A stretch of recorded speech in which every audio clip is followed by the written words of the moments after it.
At para po sa ating balitang probinsya, ginulantang ng Yun na muling nga, oo. pag-alboroto ng Bulkang Taal ang mga residenteng malapit sa bulkan matapos itong magbuga ng abot usok at bandang alas 2:34 ng hapon po yan kahapon.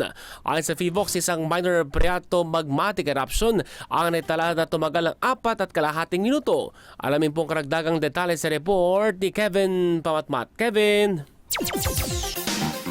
Tumagal ng 4.5 minuto ang pagsabog ng Bulkang Taal na binubuo ng 3 magkakasunod na bugso ng abo at steam plume ayon sa PhilVox. Umabot na tinataya nga 1,200 metro ang taas ng ibinugang abo bago ito tinangay ng hangin patungong Hilagang Kanluran.